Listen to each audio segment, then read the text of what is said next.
अनेकों मनुष्यों को बंदी बनाते बनाते दारुक और दारुका ने एक दिवस एक ऐसे महाशिव भक्त को बंदी बना लिया जिसकी शिव भक्ति के प्रभाव ने दारुका और उसके असुर सहित संपूर्ण द्वीप को ही आंदोलित कर दिया। ये भूकंप कैसा है? पीछे हटो अपनी रक्षा करो। दारुका संभाल।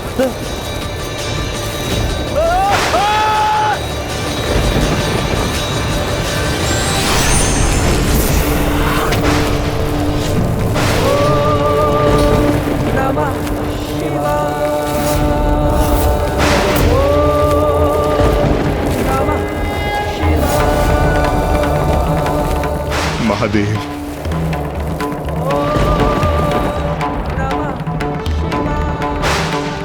प्रभु मुझे विश्वास था कि आप अवश्य आएंगे। पुत्र सुप्रिय, मैं अपने भक्तों के लिए सदा प्रस्तुत होता हूं। मैं तुम्हारी प्रार्थना व्यर्थ नहीं होने दूंगा। वाह वाह, क्या भक्ति है शिव भक्त की। भक्त ने भगवान का आह्वान किया, ओम नमः शिवाय, ओम नमः शिवाय। भगवान प्रकट भी हो गए। वाह प्रभु, अब आप आ ही गए हैं तो आपका आदर सत्कार किया जाएगा। भाई आइए, आप आसन ग्रहण कीजिए। आसन ग्रहण कीजिए। यहाँ नहीं, यहाँ का अधिपति मैं हूँ प्रभु। आप भगवान होंगे कैलाश के। अपने भक्तों की रक्षा आप कैलाश पे कर सकते हैं, मगर यहाँ जीवन और मृत्यु का निर्णय मैं लेता हूँ प्रभु। तो आज आयोजन किया जा रहा है आपके भक्त की मृत्यु का। आप क्या करेंगे? यहीं कहीं बैठकर आप इस कार्यक्रम का आनंद ले सकते हैं, मगर आप इसमें हस्तक्षेप नहीं कर सकते प्रभु, वरना परिणाम बहुत ही बुरा होगा। अरे तुम खड़े खड़े मुंह क्या देख रहे हो? प्रवचन सुन रहे हो क्या? महादेव कुछ नहीं करेंगे। मेरी पत्नी को मां आदिशक्ति का वरदान है और हम सब असुर मेरी पत्नी दारुका के वरदान से रक्षित हैं। कुछ नहीं होगा, मारो।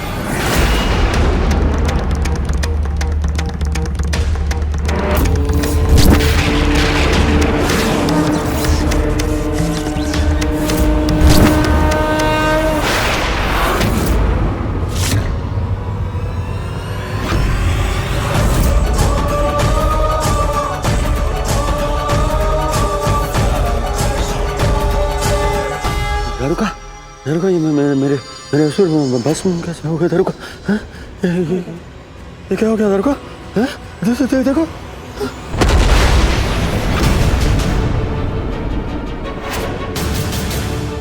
ओम नमः शिवाय, ओम नमः शिवाय।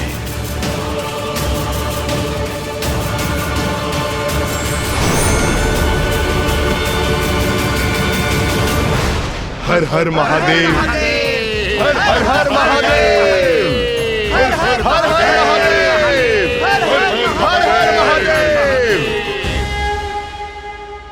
दारुक, दीर्घ अवधि से तुम निर्दोष जीवों को बंदी बनाकर उन्हें प्रताड़ित कर रहे हो, किंतु अब समय आ गया है तुम्हें तुम्हारे अपराधों का दंड प्राप्त हो। नहीं, ये उचित नहीं है।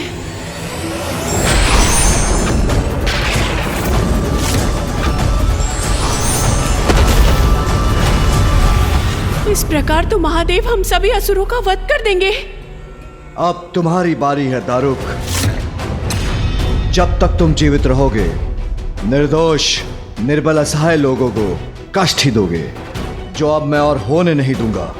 इसलिए अब तुम्हारा अंत ही उचित है। मेरा अंत होगा शिव के द्वारा, महादेव के द्वारा? कैसे संभव है? मैं कैसे करूंगा अपनी रक्षा? नहीं, ये नहीं हो सकता। ये कदापि नहीं होने दूंगी मैं।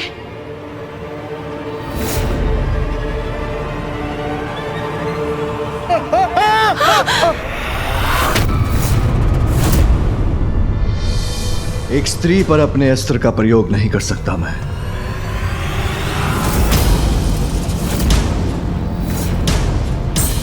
महादेव मुझे देखकर दुविधा में पड़ गए। मेरी युक्ति सफल हो गई।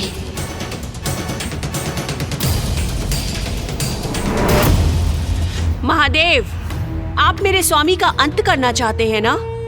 तो कीजिए उनका अंत। दीजिए उन्हें दंड। किंतु उसके पूर्व आपको मुझे भी अपने मार्ग से हटाना होगा, मेरा भी अंत करना होगा। किंतु जब तक मैं जीवित हूँ अपने स्वामी का कवच बनकर रहूंगी, उनकी रक्षा करूंगी। दारुका, तुम अपने पति की रक्षा के लिए वहां स्थित रहोगी, तो भी मैं तुम्हारे पति का वध करूंगा और तुम पर कोई आश तक नहीं आने दूंगा।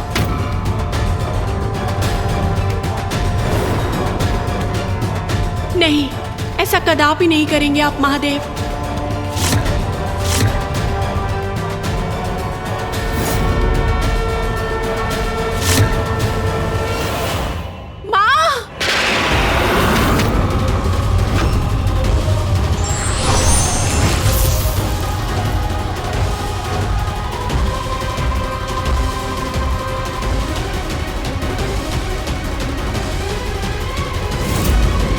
मेरे यहाँ स्थित रहने पर भी आप आगे बढ़ सकते हैं, किंतु अपनी पत्नी देवी आदिशक्ति के वचन और उनके कवच को भेद कर कैसे आगे बढ़ेंगे आप? देवी आदिशक्ति सही समय पे आ गई, सुरक्षित है।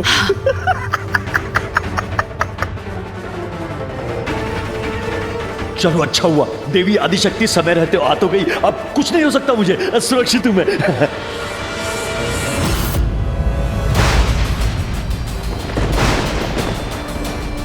माँ और पिताश्री दोनों एक दूसरे के समक्ष आ गए।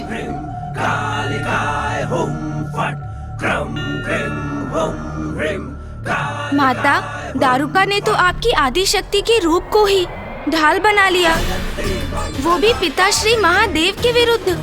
हाँ,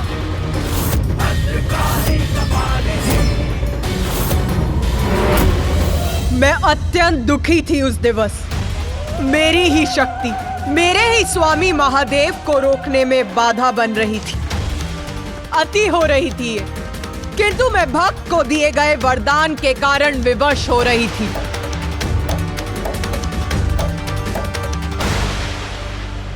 माता आदिशक्ति दारुका और दारुक की रक्षा कर रही थी और महादेव का क्रोध अपने चरम पर था। अत्यंत भयंकर और विकट स्थिति थी वो। महादेव का एकमात्र लक्ष्य था उस असुर का अंत करना जो उनके भक्तों को कष्ट दे रहा था, और स्वयं माता आदिशक्ति उनके मार्ग में बाधा बनकर खड़ी थी, जिस कारण महादेव का क्रोध और भी तीव्र होता जा रहा था। महादेव, क्या करेंगे आप? कैसी दुविधा में फंस गए? देखिए, मेरी पत्नी माँ आदिशक्ति की परम भक्त है और माँ आदिशक्ति ने स्वयं सुरक्षा कवच बना दिया।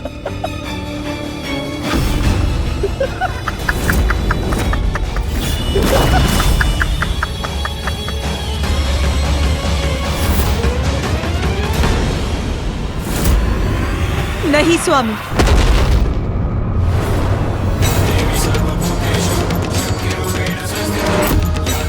माँ, दारुका, माँ।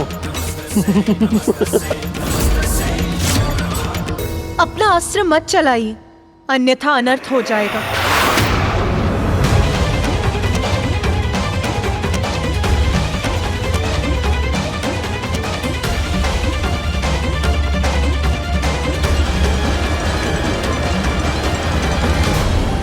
स्वामी, यदि आपकी और मेरी शक्ति का टकराव हुआ तो ऐसा विध्वंस होगा जिससे सृष्टि नष्ट हो जाएगी। मैं विवश हूँ स्वामी। संतान की रक्षा तो मुझे करनी ही होगी, फिर भले ही वो संतान भटकी हुई क्यों ना। नारी, माँ हैं आप, इसलिए आपका भावनाओं के अतिरिक्त में बहना स्वाभाविक है। किंतु तनिक विचार कीजिए, क्या ये उचित है आपके वरदान का आश्रय लेकर ये दोनों परजीवों के समान जीवन जिए, सभी को कष्ट पहुंचाएं, सभी को आहत करके उन्हें अपना आहार बनाएं, जो अन्य सभी को असुरक्षित कर उनकी रक्षा करने में आपको पीड़ा नहीं होती?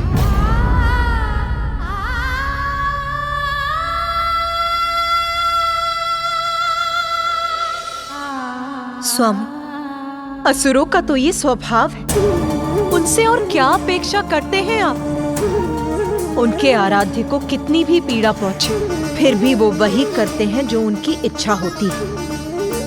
उनकी तामसी प्रवृत्ति आपसे छिपी नहीं है स्वामी। दारुका की भक्ति ने मुझे विवश कर दिया है स्वामी। उसके पति की और उसके असुर समुदाय की रक्षा तो मुझे करनी ही होगी। बस हट जाइए मेरे मार्ग से।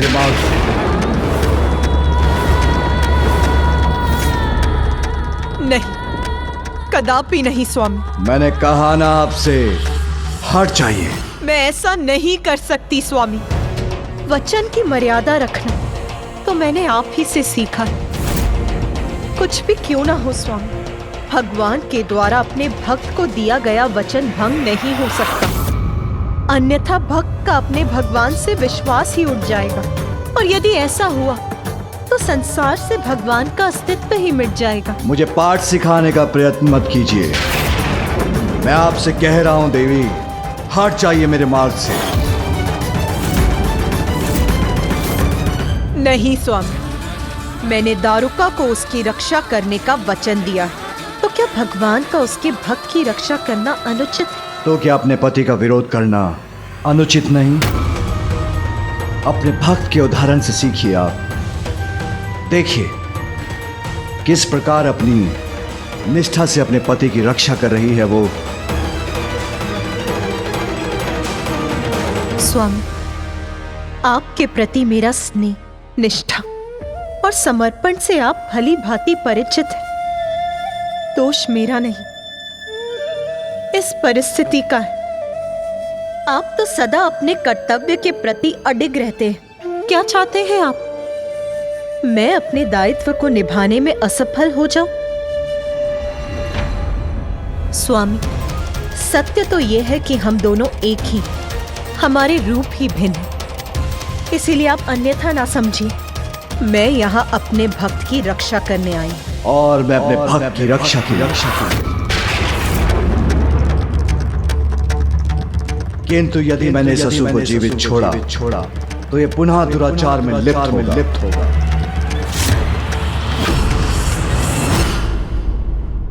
तो ठीक है स्वामी, हम दोनों अपने अपने स्थान पर उचित हैं।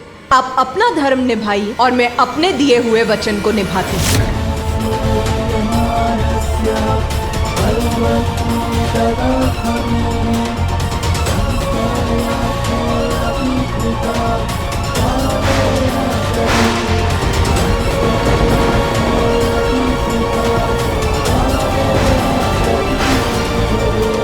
महादेव क्या देवी आदिशक्ति पर प्रहार करने वाले? यदि महादेव ने देवी आदिशक्ति पर चंद्रहास चला दिया तो वो माता से टकराकर ऐसा विस्फोट करेगा कि समस्त रचना नष्ट हो जाएगी।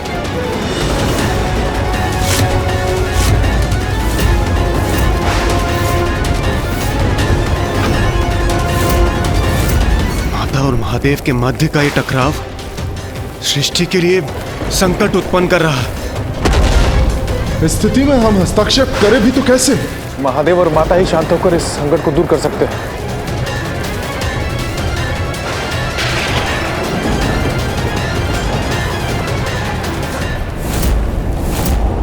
स्वामी, मैं आपसे विनती करती हूँ, शांत हो जाइए।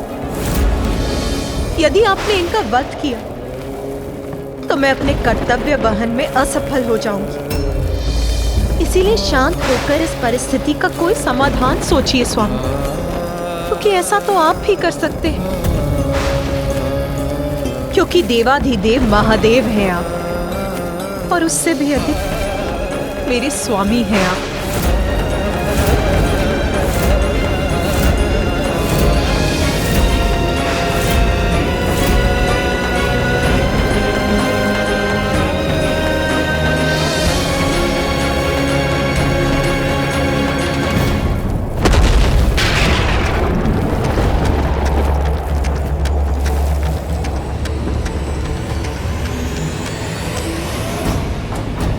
शिव ने अपना अस्त्र झुका तो दिया, तो क्या मैं सुरक्षित हो गया?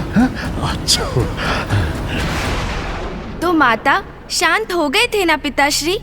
उन्होंने समस्या का कोई समाधान भी तो ढूंढ लिया होगा, है ना माता?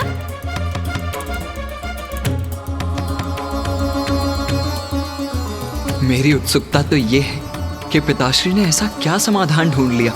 तब मुझे भी ऐसा ही प्रतीत हुआ था कि महादेव ने शांत मन से इस समस्या का समाधान ढूंढ लिया है, किंतु नहीं, उन्होंने तो स्थिति और भी विकट कर दी। पिताश्री ने स्थिति और विकट कर दी? कैसे माता?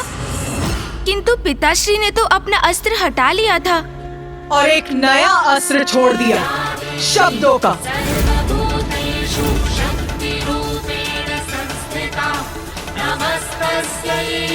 शब्दों से अधिक घातक कोई अन्य अस्त्र नहीं होता। अपने शब्दों से उन्होंने स्थिति में ऐसी जटिलता उत्पन्न की कि मुझे भी उनके विरुद्ध अपने शस्त्र उठाने पर विवश होना पड़ा। माता ने पिताश्री के विरुद्ध शस्त्र उठा लिया? दारुक, यदि आदि शक्ति तुम्हारी सहायक है तो मैं भी सुप्रिया जैसे सात्विक भक्तों के साथ खड़ा हूं। तो उचित है, एक निर्दोष भक्त की रक्षा और उसकी सहायता हेतु आज मैं एक नवीन विधान की घोषणा करने जा रहा हूं। ये क्या कर रहे हैं स्वामी? और मैं घोषणा करता हूं, आज से दारुक वन में वही वास करेगा जिसके विचार सात्विक होंगे। जो यहां पर सात्विक विचारों का त्याग करेगा उसे या तो वन छोड़ना होगा, अन्यथा उसकी मृत्यु हो जाएगी। उसकी मृत्यु हो जाएगी। उसकी मृत्यु हो जाएगी। उसकी मृत्यु हो जाएगी।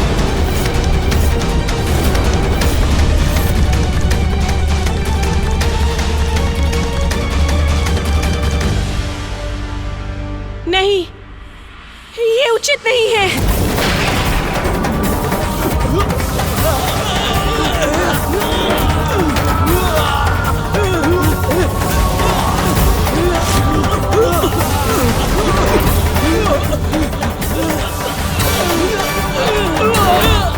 माँ, रक्षा कीजिए माँ, आप मुख दर्शन क्यों बनी हैं? माँ रक्षा कीजिए, रक्षा कीजिए माँ।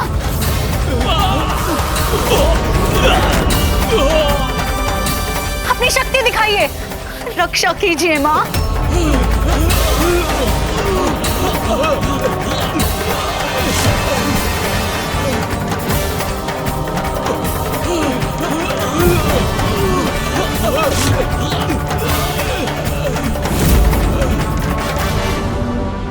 माँ, मेरे सभी असुर मृत्यु को प्राप्त हो रहे हैं। माँ, ये कैसी आपकी दया है? माँ, महादेव, आपने छल किया है हमारे साथ। माता आदि शक्ति के प्रभाव से पार नहीं पा सके तो आपने हमें श्राप दे दिया। नहीं, ये उचित नहीं है।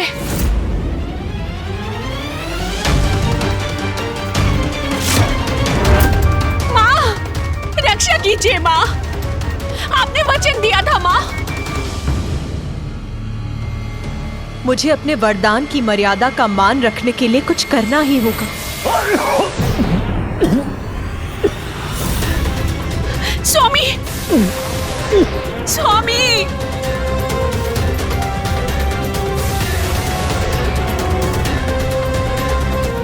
स्वामी, स्वामी, दारुका, स्वामी, मैं मर जाऊंगा क्या? मेरी मृत्यु हो जाएगी दारुका? नहीं, मेरी भक्त बार बार मुझे पुकार रही थी, किंतु मैं दुविधा में पड़ गई थी। अपने ही पति का विरोध कैसे करती मैं? माता, आपके लिए तो भक्ति सर्वोपरि है। अपने पति के लिए भक्त को दिया हुआ वरदान नहीं झुठला सकती आप, अन्यथा कोई भी भक्त आपकी भक्ति क्यों करेगा माँ?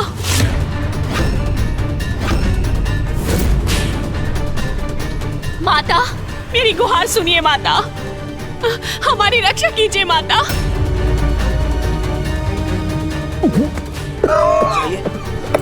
स्वामी, स्वामी, स्वामी, स्वामी, माता, माता कुछ कीजिए।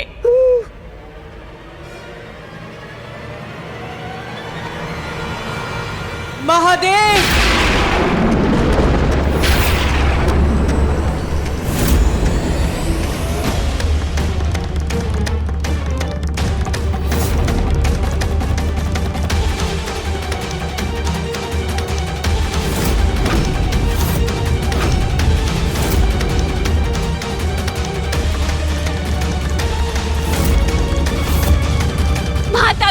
कीजिए माता।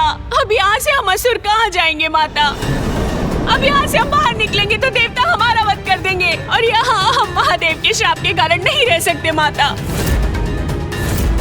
और इस प्रकार तो हमारा पूरा वंश और पूरा असुर समुदाय ही नष्ट हो जाएगा माता। ऐसा ही था तो हमें जीवन क्यों दिया माता? स्वामी, मैंने अपने भक्त को वरदान दिया, उसे ये वन प्रदान किया और आपने अपने ही शब्दों से इस वरदान को ही बांध दिया। ये क्या उचित है महादेव? धर्म की रक्षा हेतु यही उचित।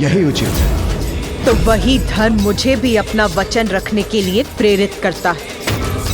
धर्म के अनुसार मैं भी दारुका और उसके पति की रक्षा करने के लिए विवश हूँ स्वामी। अपने धर्म का पालन करने, इन असुरों की रक्षा करने हेतु क्या करेंगी आप प्रिय? क्योंकि मैं तो अपने दायित्व से मुख नहीं मोड़ सकता। देवादिदेव होने के नाते मेरा हस्तक्षेप अवश्य नष्ट करूंगा इन्हें मैं।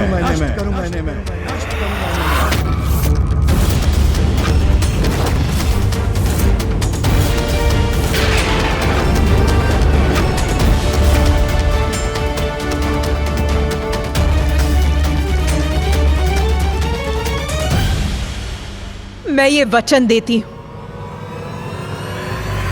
दारुका, तुम्हारा वंश और असुर समुदाय सृष्टि के अंत तक यहाँ सुरक्षित रहेंगे।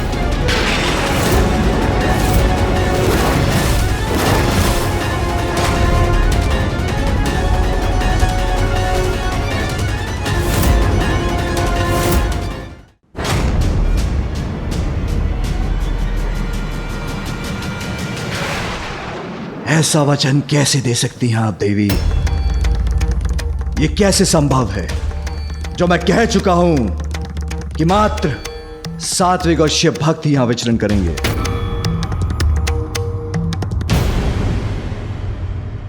और मेरा वरदान नाथ, मैंने दारुका और उसके असुर समुदाय को यहाँ सुरक्षित रहने का वरदान दिया है और आपका वरदान मेरे वरदान में बाधक बन रहा है।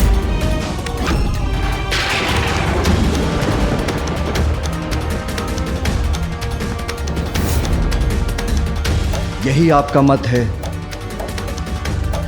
तो आप अपने वरदान की रक्षा कीजिए और मैं अपना वरदान पूर्ण करूंगा।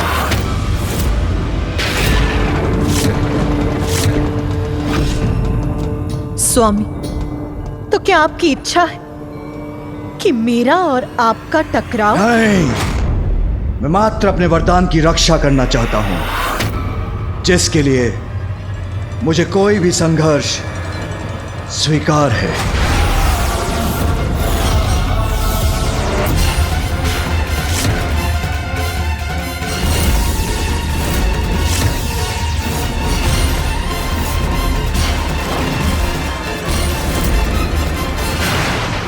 माँ आदिशक्ति और पिताश्री के मध्य ऐसा भीषण द्वंद्व उत्पन्न हो गया।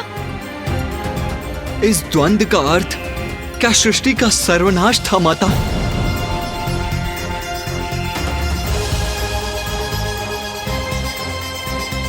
ये तो मेरी समझ के परे है माता। अभी तो सृष्टि का आरंभ ही हुआ था और आपने अपने भक्त की रक्षा के लिए जो किया कि उसके लिए इतना बड़ा मूल्य चुकाना, संपूर्ण रचना को संकट में डालना, ये उचित था माता। माता, आपके और पिताश्री के मध्य ये द्वंद्व ब्रह्मांड की दो सर्वोच्च शक्तियों के विनाशकारी टकराव का अर्थ तो सृष्टि का सर्वनाश है। सृष्टि ना रहे तो आपके भक्त कहाँ रहेंगे माता? उचित कहा तूने गणेश, किंतु उस समय महादेव और मेरा क्रोध अपने चरम पर था। अपने भक्त की रक्षा हमारा धर्म, हमारा कर्तव्य और हमारा एकमात्र सत्य था और हम दोनों ही अपने अपने सत्य पर अड़िग थे।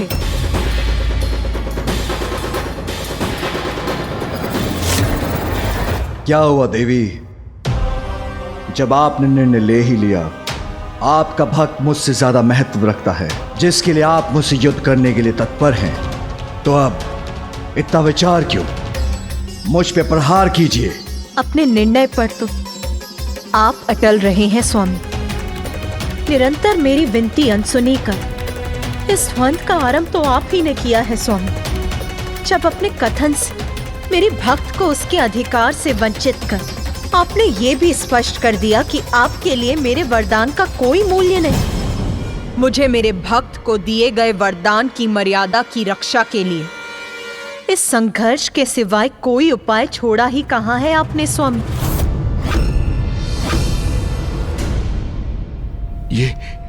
ये क्या हो रहा है? महादेव और मां आदिशक्ति का वाक युद्ध तो अब वास्तविक युद्ध में परिवर्तित होने जा रहा है और इस अनर्थकारी युद्ध के कारण हम हैं। ये क्या हो गया हमसे? कष्ट में भी आनंदित हो गया हूं मैं ये दृश्य देखकर। वाह, मेरी पत्नी और मेरा इतना प्रभाव है देवी आदिशक्ति पर कि हमारे कारण वो महादेव से युद्ध करने के लिए प्रस्तुत हो गई। महादेव, मां आदिशक्ति, आप ये क्या करने जा रहे हैं? स्वयं को संयत कीजिए, शांत हो जाइए, शांत हो जाइए। आपके मध्य युद्ध हुआ तो सर्वनाश होगा, सृष्टि नष्ट हो जाएगी। आप जगत जननी है माता और आप जगत पिता है महादेव, इसलिए सृष्टि की रक्षा के लिए कृपया शांत हो जाइए। शांत हो जाइए प्रभु, शांत हो जाइए माता, शांत हो जाइए।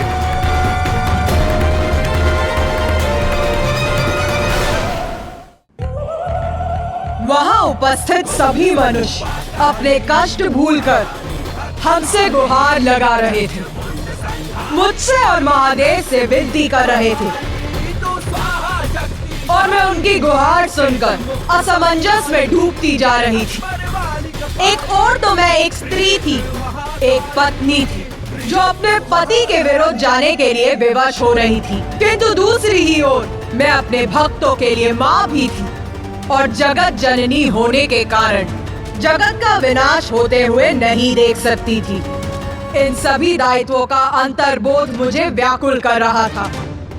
अपने ही आधार को कोई क्षति कैसे पहुंचा सकता है भला? इसीलिए स्वामी, जो मेरे जीवन का आधार है, उन पर वार करने के विचार से ही मेरे हाथ कंपित हो उठे थे। किंतु माँ के जीवन का सबसे बड़ा आधार तो उनकी संतान ही होती। अपनी संतानों की सुरक्षा के विचार में मेरी निश्चय को दृढ़ता और मेरे हाथों को स्थिरता दी। मैं असमंजस में थी, क्रोधित थी, द्रवित भी थी। प्रिय, आपके अनुसार मैं अनुचित कर रहा हूं, तब और प्रतीक्षा का कोई अर्थ नहीं। आराम कीजिए युद्ध, या कदाचित आप चाहती हैं प्रथम वार मैं करूं? स्वामी, आप ही कीजिए प्रथम वार, द्वितीय वार और अंतिम बार, और क्यों ना समस्त प्रहार आप ही कीजिए स्वामी। मैं ही करूं वार, अर्थात आप मेरे स्वामी हैं नाथ, इसीलिए मेरे हाथ आप पर वार करने, आपको क्षति पहुंचाने कदापि नहीं उठ सकते। ये क्या कह रही है माता? वो वार नहीं करेंगी तो युद्ध ही नहीं होगा, महादेव की इच्छा पूर्ण होगी, हमारा अंत हो जाएगा। किंतु माँ, अगर आप वार नहीं करेंगी तो?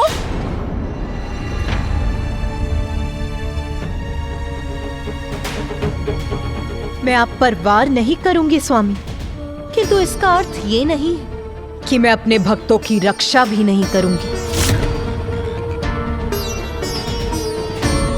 मैं उनके समक्ष उनका कवच बनकर रहूंगी। यदि आप उन तक पहुंचना चाहते हैं तो आप मुझे भेद कर, मुझे नष्ट कर उन तक पहुंचेंगे। अब ये कैसी युक्ति है आपकी? युक्ति नहीं स्वामी, ये प्रेम है एक स्त्री का अपने प्राणनाथ के प्रति। इतनी कोमल हृदय मत बनिए, जो निर्णय लिया है उस पर स्थिर रहें। मैं तो अपने स्थान पर स्थिर हूं स्वामी, किंतु मुझ पर वार करने का संकोच तो आपको हो रहा है नाथ। इसीलिए कोमलता का प्रभाव तो आप दर्शा रहे हैं। प्रिय, मुझे उत्तेजित मत कीजिए, अन्यथा मेरे हाथ से एक बार मेरा त्रिशूल चल गया तो उसका परिणाम ज्ञात है आपको। आपके त्रिशूल का प्रहार तो सहर्ष स्वीकार करूंगी मैं स्वामी। ये तो मेरा परम सौभाग्य है नाथ। देवी, इसके पूर्व की बहुत विलंब हो जाए, मैं अपना नियंत्रण खो बैठूं। हट जाइए मेरे मार्ग से।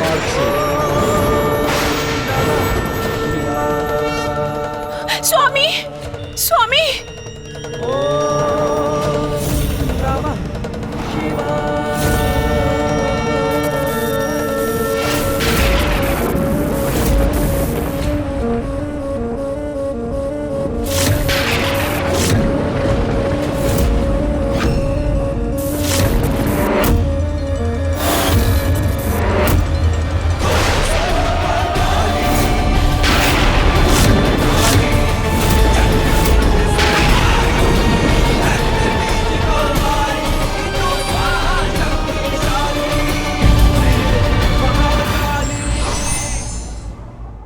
वचन की रक्षा स्वयं के निजी स्वार्थ से भी सर्वोपरि है। यही संदेश भगवान अपनी लीला के माध्यम से देते हैं।